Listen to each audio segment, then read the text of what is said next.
Time to begin.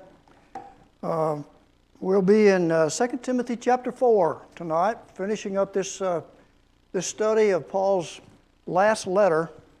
We're in the last chapter of the last letter. Try to finish this up this evening. And we'll also try to leave some time at the end to get you to share your takeaways, what you've gotten from this study. And I hope you'll share those with us as we get to the end. And of course, your comments are always welcome as we go through the discussion tonight. So we've got the very last words from Paul. It's his last opportunity to encourage and to warn and to admonish Timothy, to remind him of his responsibilities and what Paul expects of him. And so this chapter, as all of the chapters have done, contains some advice. They contain some warnings. And in this one, Paul's got some requests that he's asking of Timothy. So as we begin, the first verse, Paul is giving Timothy a charge. And that word is like a subpoena.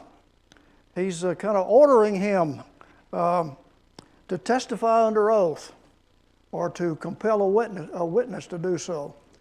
And he's going to give Timothy 5 charges, 5 directions, 5 orders in this opening of the chapter. And the first, preach the word. Timothy, you've already been told various things about the word, and you know what the word is. You don't need any instruction here. Paul's been harping on this all the way throughout this letter. In chapter 1, he calls it the deposit.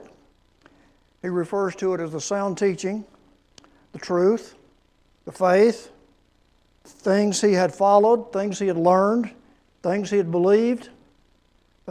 And he's saying to Timothy here, don't just hear it, don't just believe it, don't just obey it, don't just guard it, don't just suffer for it, don't just continue in it, but also preach it, proclaim it, share it with others. All of those are involved in preaching the word.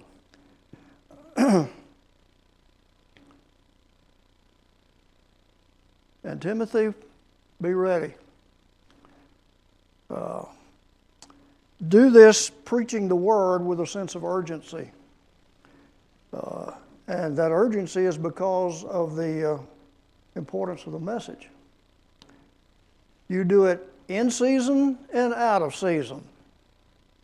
What does that mean? Always. There is no off season as far as your responsibilities are concerned. That is addressed to the speaker, not necessarily to the hearer. You're on duty all the time. When it's convenient, when it's not convenient. And Timothy, you need to keep your eyes open for opportunities that come your way. And they may come your way in some surprising situations and ways.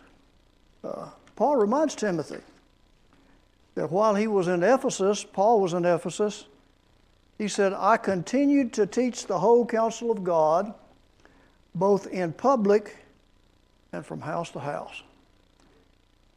He's out there in the public addressing audiences such as this, but he's also in some private sessions with individuals. And so, Timothy, you need to do the same. Peter kind of reemphasizes this same concept when he says you need to be ready always to give an answer for the hope that's within you. And you don't have to have a pulpit to preach, is what Paul is saying here. Be ready for those opportunities that come your way. And in preaching, there will be some involvement in reproving. What's reproving? Come on, y'all going to talk tonight. Let's go. do if you reprove somebody? You correct them. You correct them. You got a mic back there? It's a dead mic. I will when he turns it on. Oh, we got it. Yeah, reproving, you replace incorrect ideas with correct ideas. Reproving is correcting. And there will be situations where, Timothy, when you're preaching, you will have to do some correction. Rebuking, calling attention to wrongdoing. This involves making the person aware of the consequences of the wrongdoing. If you continue in this behavior, then there are going to be some negative consequences for it. And then he says, exhort. Exhorting is encouraging. You don't want all negative stuff. Encouraging, it's the image of a coach encouraging an athlete, or a teacher encouraging a student. If you just reprove and rebuke, you'll demoralize. And so there's some encouragement, and you do it with great patience and with great instruction. So those 5 things are involved in Paul's last admonition to Timothy. Preach the word. Be ready always in every situation that can come up. You reprove by correcting incorrect ideas and replacing them with correct ones. You rebuke, you call attention to wrongdoing, and you exhort, you encourage, you edify, you strengthen. Any thoughts about those 5 things?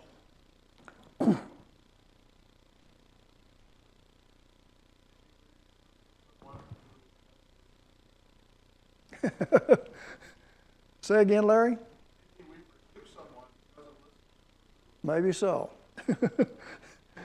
And that may be necessary from time to time. Now, Timothy, and Paul has alerted him to this several times throughout the letter. There are going to be discouraging times. There are going to be times when when nobody's going to want to listen to you.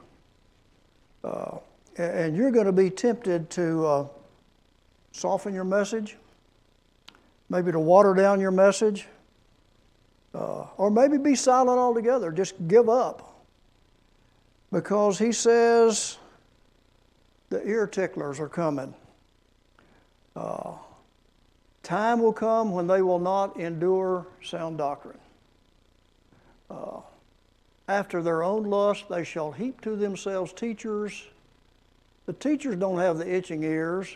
The listeners have the itching ears. And they're coming, and they're going to find people who will tell them what they want to hear, and that means they're not necessarily going to want to listen to you. And so you're going to be tempted. Well, you look at the competition, as it were. And don't be influenced by the prevailing practices of false teachers who are attracting receptive audiences. But you be motivated by the coming judgment. So fulfill your ministry, Timothy, in spite of these ear ticklers.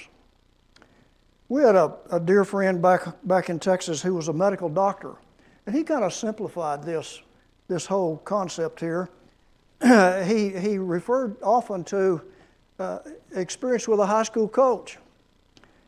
And the coach said very simply, you got one job, Rogers, block your man. And that's what Paul's telling Timothy. You got one job, preach the word. Block your man. Just do that. And that's what you're responsible for. Yes, sir. Jake?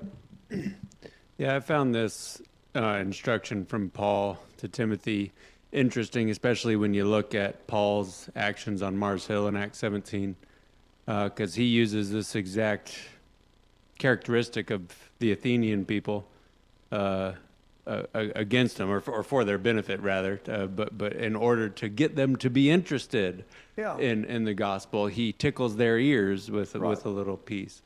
And then I find it interesting that he warns Timothy about that But I find an extreme similarity between the parable of the sower that we hear about the seed that was sown on the rocky soil.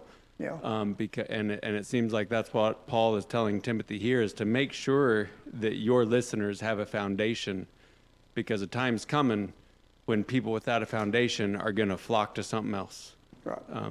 And I think that's the main point that he's getting out. Not that there's some proverbial time in the future when people won't obey sound doctrine, but rather that people without a foundation are not people that are going to be sticking with it. Good comment. Other thoughts? But he's saying they're coming.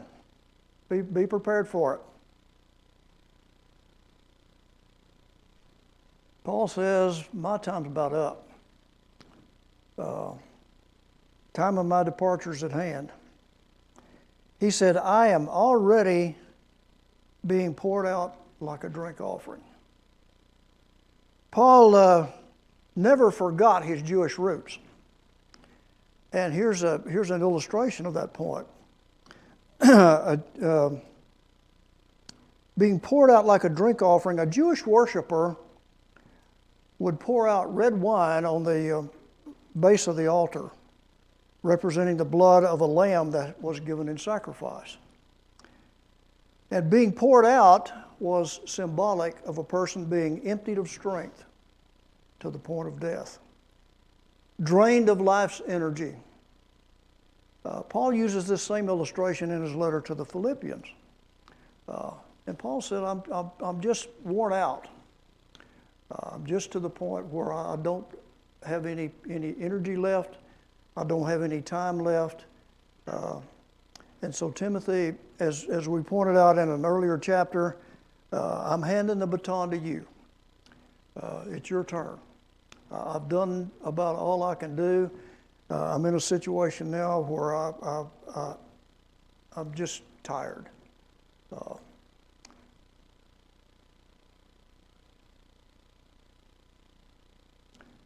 And there's the imagery of being poured out. And perhaps you've been in that situation at times. Boy, the life just overwhelms you. You're just worn out. I just can't do any more.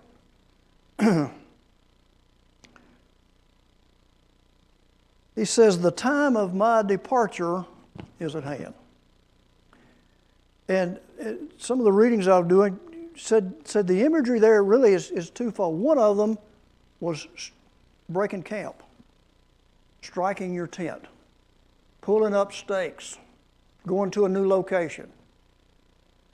And Paul uses this imagery in 2 Corinthians. And he compared our physical bodies to a tent, a temporary habitation. And I saw this picture and I said, that must have been what Paul's tent must have looked like at this stage in his life.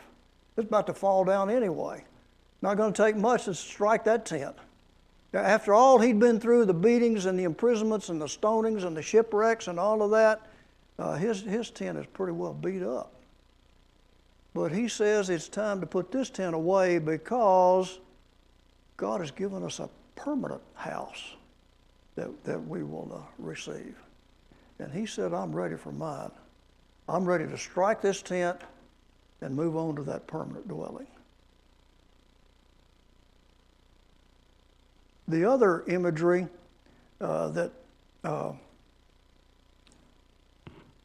is represented here is untying a boat or a ship from its moorings. Departure. I'm leaving this point and I'm going to another point. Going to another location, going to another port. And so I am untying the ship here so that I can go somewhere else. A new voyage.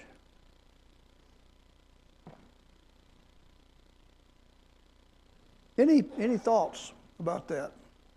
You understand why Paul is feeling this? He expresses these same thoughts with the Philippians. He says, I'm kind of in a dilemma here. I may be executed soon. I'm in a dilemma whether to live or whether to die. For me to live is Christ, but to die is gain. Better for you that I stay here, better for me if I move on. So he's at a point now where he's kind of come to that situation where it's time for him to depart. The time of my departure is at hand. Now, when he's saying that, he is not referring to my departure from prison. That's not going to happen. The time of his departure is the departure from this life.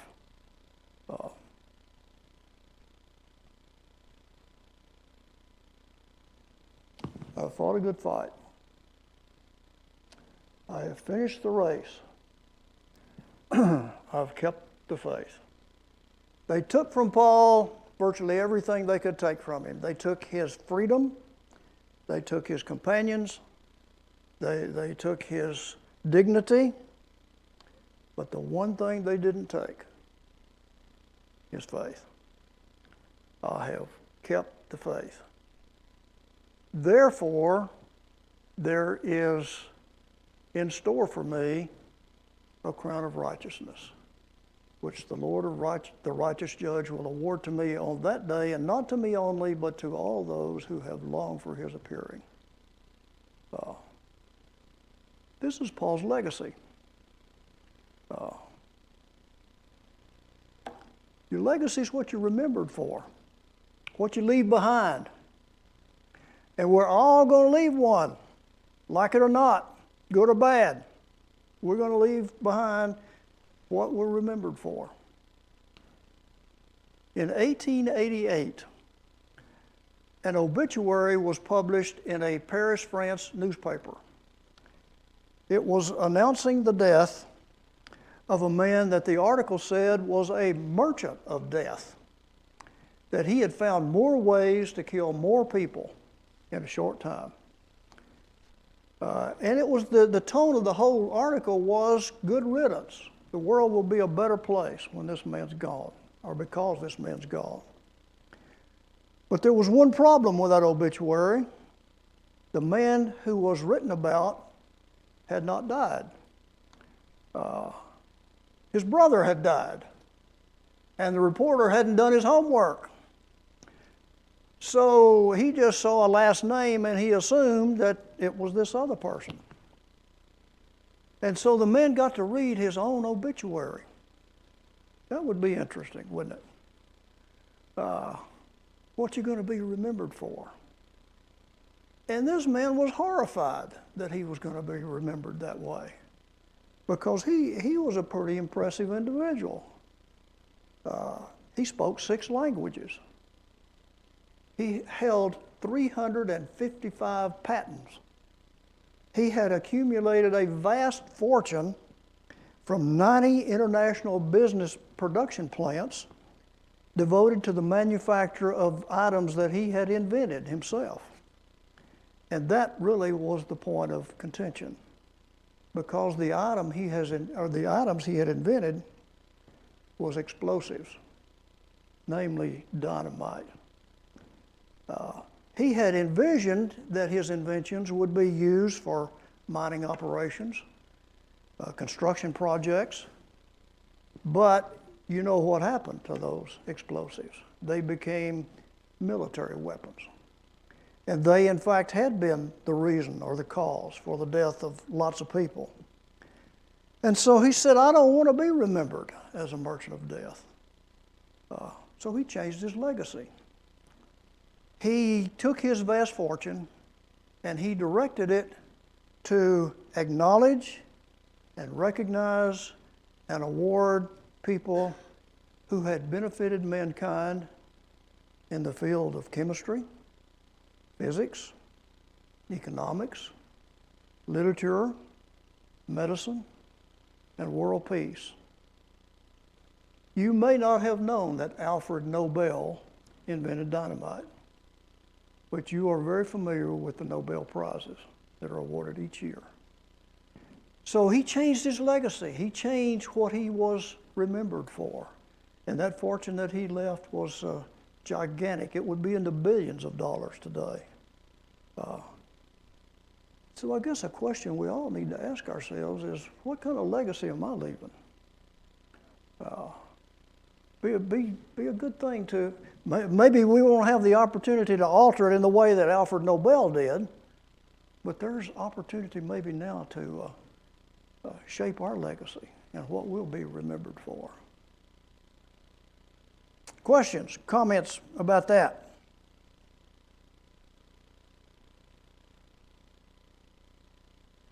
Boy, y'all are going to...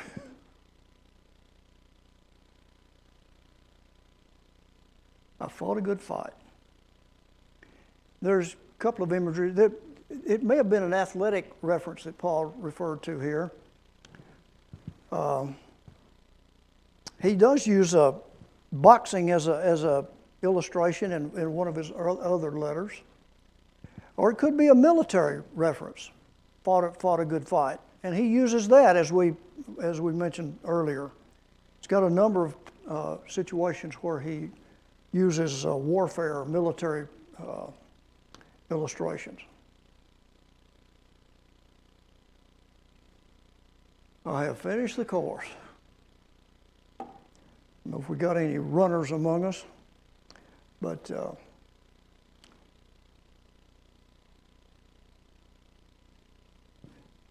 he is crossing the finish line.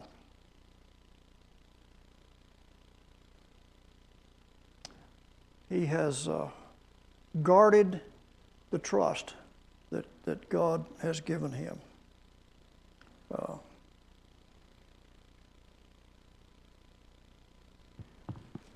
Therefore, he said, he's going to get a crown. Now, the award for a Olympic runner in Paul's day was a laurel wreath. Big deal. But it was a big deal. They welcomed home these guys. They would tear out a piece of the wall around the city. They idolized these winning athletes, much like we do today. They were heroes. And all the work and all the effort and all the time that one of these athletes would put in, it was to get a laurel crown. And Paul is saying, not an olive branch, not a laurel wreath am I expecting, but man, I'm going to get something much better than that, worth all the suffering and all that I've endured and all that I've gone through. I've got something better waiting for me.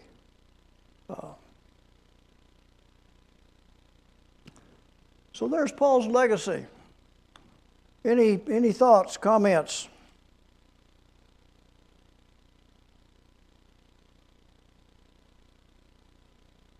Yes, sir.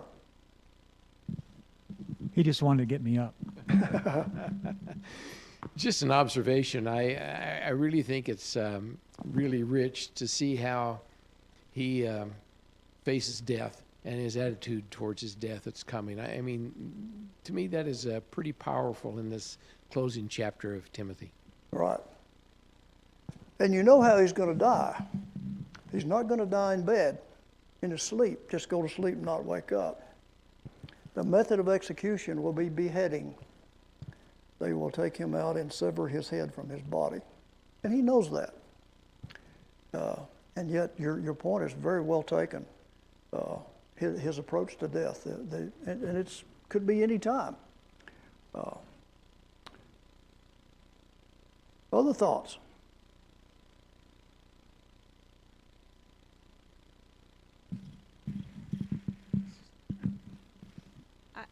I wonder too if at the same time as Paul is making kind of acknowledging where he is, he's also saying to Timothy, do this, like follow me. It's all been worth it. Yeah. Right? That's Yeah. what stood out to me is he's not only like facing it for himself, he's telling Timothy, stay with it. This is what's in store for you. Yeah, but stay with it. It's worth Yeah. it. Right. That's And Timothy, you need to be aware that that may well be your fate as well. You may be subjected to these same situations that I've endured.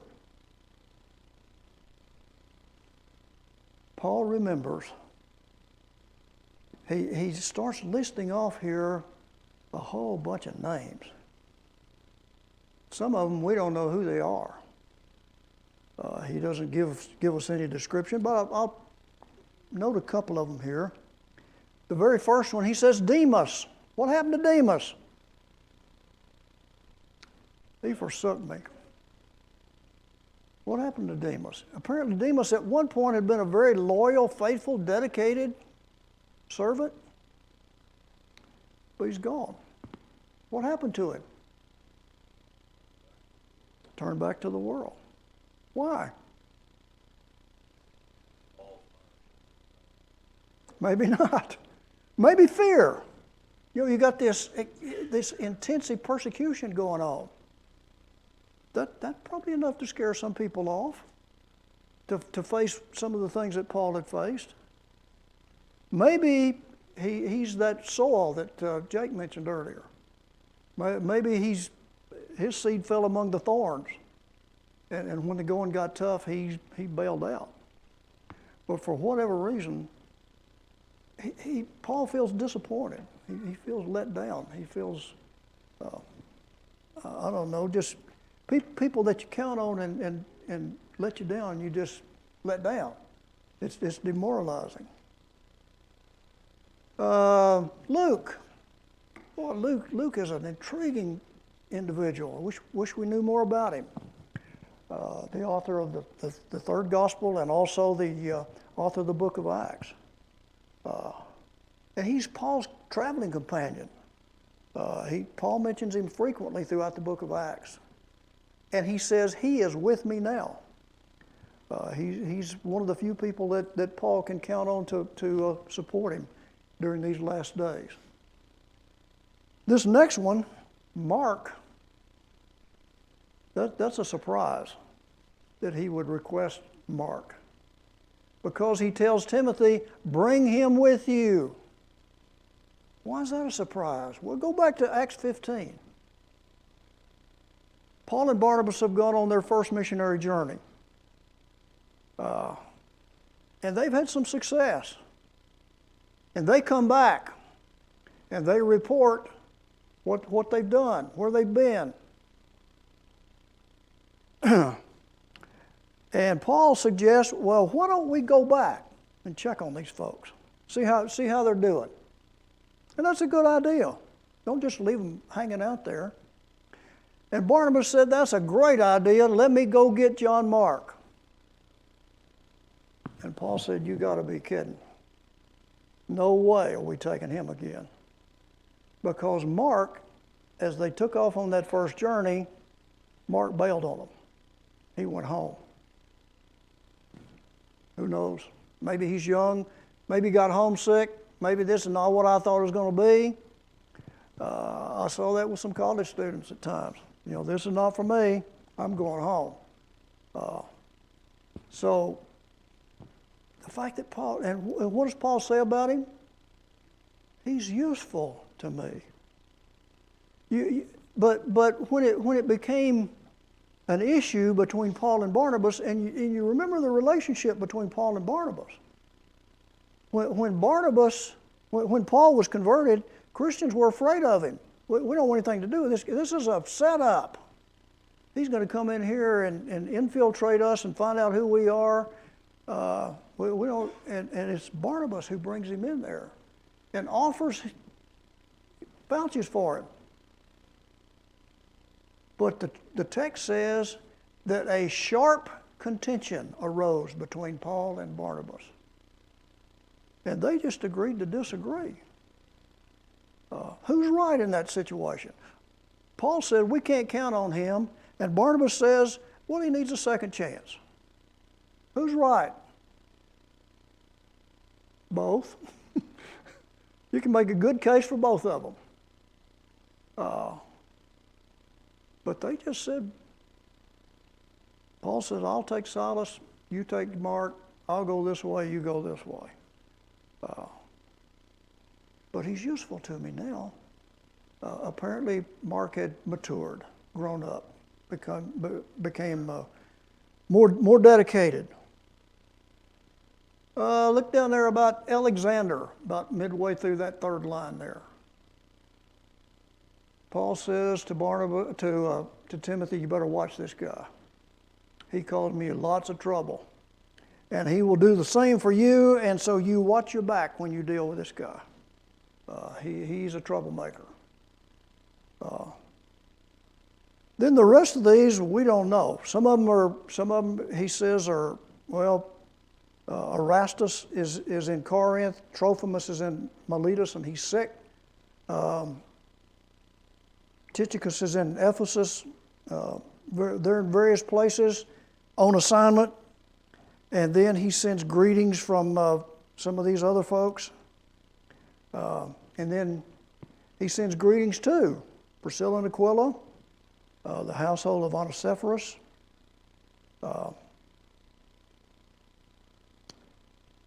So this is a common practice of Paul in his writings. He will single out people for various reasons, and he does it here.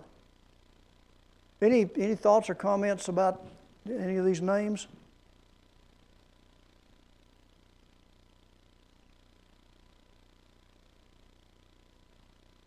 Oh, Clint's got something over here. Don't hurt yourself, Dave. I'll try not. I always think the connection he makes with Demas is always it's kind of heartbreaking because at the end of Colossians he mentions him with the beloved physician Luke, and Demas is here with me, and it sounds like he's right in the middle of everything, and he's I mean, for lack of a better term, he's one of them. Mm-hmm. And then here he just says that he left me because he loved the world too much. You know, that to me is always striking, just because you don't see that. I guess I say lack of continuity, I guess. But that, I mean, you see this person who's all we have is a name, but you kind of see their whole story right there, and that to me has always been pretty striking. It is heartbreaking. Yeah. Paul's got some needs. He needs companionship. He said, Timothy, get yourself here quick as you can. Deserted by some are away, only Luke is with me. Do your best to come to me soon, he says. Day and night I long to see you that I may be filled with joy. People need people. God said it is not good for the man to be alone. I know that was spoken in a marriage relationship, but that's a good principle. It's a common principle. People need people. And he said, come before winter. Why? I may not be here if you don't get here by winter. I don't know when my date of execution is, and it doesn't really matter. Remember, I'm at Nero's mercy.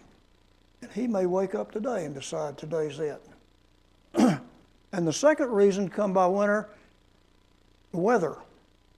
You know, you don't travel in the wintertime. You can't get here if you don't get here by winter. In short, Paul is saying, I need you. He needs the emotional warmth that will come from this companionship. The reason he wanted him to come before winter is the cloak in verse 13. Right. He needed that cloak for winter. Exactly.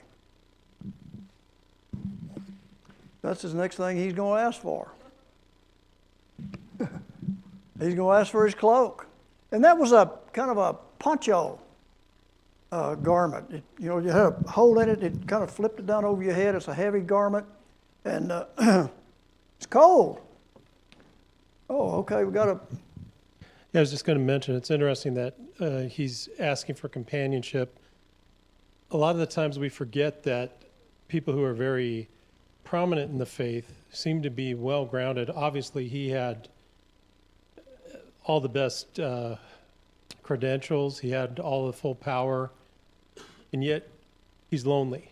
Right. And, You know, it's mentioned that nobody was there with him during his defense. They might have been thinking, oh, Paul's got this. He's Yeah. got the Holy Spirit. You know, he's all Yeah. good to go. But people need people. You're right. People need people. Bring me that cloak. I need it. Not only did he need emotional warmth, he needed physical warmth. And he said, bring my books. Bring my parchment. I'm bored. I need some intellectual warmth as well. Did Timothy make it to Rome? Hope so. Don't know. But hope he did. Okay, we got a couple of minutes left. Any thoughts, comments?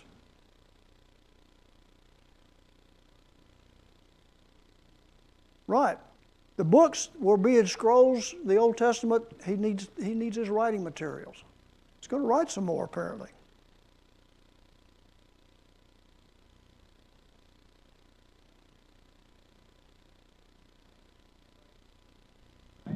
Weak, his eyes were getting, and he couldn't see very well, and people wrote for him. Say again, I didn't quite hear you. I say people wrote some of his writings. Sure. He dictated to them. Yeah, he had some scribes, as it were. Right. Anything else? Paul's very last words to Timothy are these. The Lord be with your spirit, and grace be with you. I hope Timothy got there. I hope he made it. But if he didn't, this is Paul's prayer for this young man. The Lord be with your spirit, and grace be with you. Okay, last thoughts. Last call.